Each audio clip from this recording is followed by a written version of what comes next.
L'initiative Québec Vélo de montagne a été renouvelée.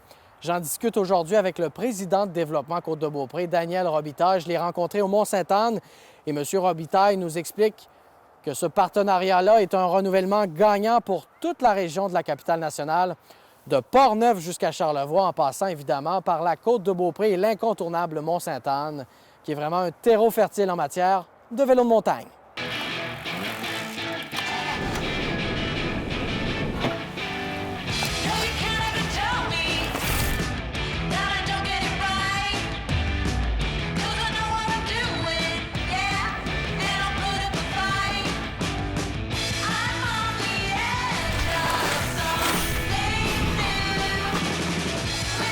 Daniel, l'initiative Québec Vélo de montagne est renouvelée. En quoi c'est une bonne nouvelle pour la région? Bien, pour la région Québec Vélo de montagne, tu sais, dans le fond, on parle pour la région de la capitale nationale aussi, là, parce que là, c'est 5 stations qui se coordonnent ensemble. Puis ça, c'est assez exceptionnel, cette coordination-là régionale qui fait qu'en se mettant ensemble tout ce monde-là, puis en investissant tout ce monde-là ensemble, parce que là, il y a plein de partenaires qui embarquent. Là. Il n'y a pas seulement les 5 centres, mais tu as aussi toutes les MRC, donc MRC de la Côte-de-Beaupré, MRC de Portneuf, MRC de Charlevoix. Vous avez la capitale, le secrétariat de la capitale nationale, l'Office du tourisme. Donc, tout le monde investit dans ça pour faire en sorte que notre région devienne de calibre international. Donc, ces investissements-là sont vraiment importants. Et puis, c'est ce qui permet aujourd'hui de parler, à travers le monde. Là, on commence à se faire connaître. On avait avec le Mont-Sainte-Anne, le Vélérium, mais là, c'est vraiment nos stations qui se différencient à l'échelle internationale. Puis ça, c'est important de mettre l'argent là-dedans. Puis, Développement Côte-de-Beaupré, nous, on coordonne cette association-là de centres. Dans les dernières années, comment les partenaires ont-ils travaillé pour développer ce sport-là, le vélo de montagne? Bien, en investissant, hein? Donc, ce qu'on veut, c'est de pouvoir satisfaire toutes les clientèles. T'sais, pas seulement les experts, il faut avoir aussi le débutant. Donc, toutes les montagnes, là, ils ont aménagé, ils ont travaillé leurs sentiers. Donc, en mettant des investissements, pas seulement sur les sentiers, mais aussi sur les infrastructures autour. Donc, seulement pour 2021, là, cette année, là, il va y avoir près de 2 700 000 qui vont être investis dans les infrastructures. Donc, les sentiers, les choses autour. Et puis, avec les MRC, Développement Côte-de-Beaupré, la capitale nationale, ça va être 260 000 qui vont être investis justement pour la promotion de Québec Vélo de montagne. Donc, nous, on veut faire connaître la destination. Là, on le sait qu'avec la pandémie, on n'a pas trop de monde de l'international qui vont venir, mais on regarde l'Ontario, ils viennent quand même beaucoup. Le Québec, ils viennent beaucoup. Puis le nord-est américain, là, on veut faire justement que notre région, on vient dans la région de la capitale nationale, on vient pas pour une journée, on vient pour 5-6 jours. Donc, c'est des retombées là, qu'on va avoir économiques sur notre région. Donc, ça qui est très important. Et jusqu'à présent, les investissements consentis, est-ce qu'ils ont porté leurs fruits? Bien, si vous regardez, là, en 2019 et 2017-2019, là, on a passé une centaine de mille de visiteurs. Donc, mais on a atteint 189 000. Mais l'année dernière, avec la pandémie et tout ça, donc on a réinvesti quand même beaucoup.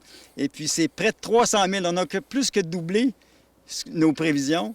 Et puis, bien, pas nos prévisions, mais ce qu'on a fait les années d'avant. Donc, on est rendu au-dessus de 300 000, puis on s'était donné dans les prévisions à peu près un 250, puis on a dépassé ça. Donc ça, là, les investissements, on sait que ça vaut la peine, puis c'est pour ça que les autres continuent à embarquer. Puis là, bien, les stations, ils voient que le monde vienne, donc c'est sûr que ça donne le goût aussi d'investir. Donc, les adeptes de vélo de montagne sont au rendez-vous. Et qu'est-ce que les gens vous disent, là? Qu'est-ce que vous observez? C'est une clientèle qui est diversifiée? Bien, comme je vous dis, diversifier beaucoup du Québec, mais on commence justement à aller chercher des gens de l'Ontario, des autres provinces, puis le nord-est américain. Donc, nous, on veut vraiment là, en faire la Mecque là, d'une région importante en vélo de montagne. Donc, juste les retombées que ça a amené l'année dernière, c'est 14 millions de retombées économiques. Là, donc, pour nos commerçants, nos organisations. Donc, c'est quand même important tout ça. Là.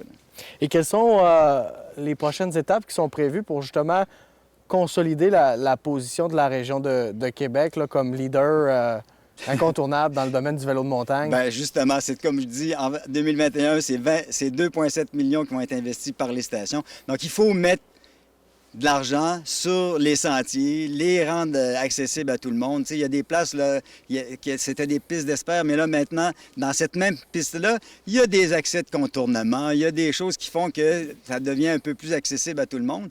Puis là, tout le monde travaille de concertation ensemble. C'est pas « je veux garder la personne chez nous », c'est qu'on parle de notre région, tout le monde ensemble. Donc, venez dans notre région pour les garder, hein. Comme je disais tout à l'heure, une journée, c'est pas suffisant. Vous venez faire un tour, un petit voyage de 5 jours, vous allez visiter, vous allez... on est quand même, on est chanceux, on a des régions incroyables, hein? Charlevoix, Côte-de-Beaupré, le Port-Neuf. On est gâtés déjà à ce niveau-là, mais là, en plus, aujourd'hui, on parle au monde de sortir, prendre de l'air, etc. Donc, vous l'avez vu avec la pandémie l'année passée, il y en a du monde là, qui sont venus. Le Mont-Sainte-Anne, c'est 149 d'achalandage de plus seulement l'année passée. Donc là, on s'attend encore à un été. On est encore en pandémie. Les gens, ce qu'ils veulent, c'est d'aller à l'extérieur. Donc, pour la région aussi, quand on a des centres comme ça dans nos régions, la qualité de vie de nos résidents aussi, c'est pas... On ne veut pas juste avoir à l'international, mais pour la qualité de vie de nos habitants, des gens qui vivent autour, d'avoir des infrastructures comme ça, c'est vraiment important. Donc, c'est pas juste investir pour l'extérieur, investir aussi pour les résidents puis les gens du coin qui peuvent venir s'amuser sur la montagne.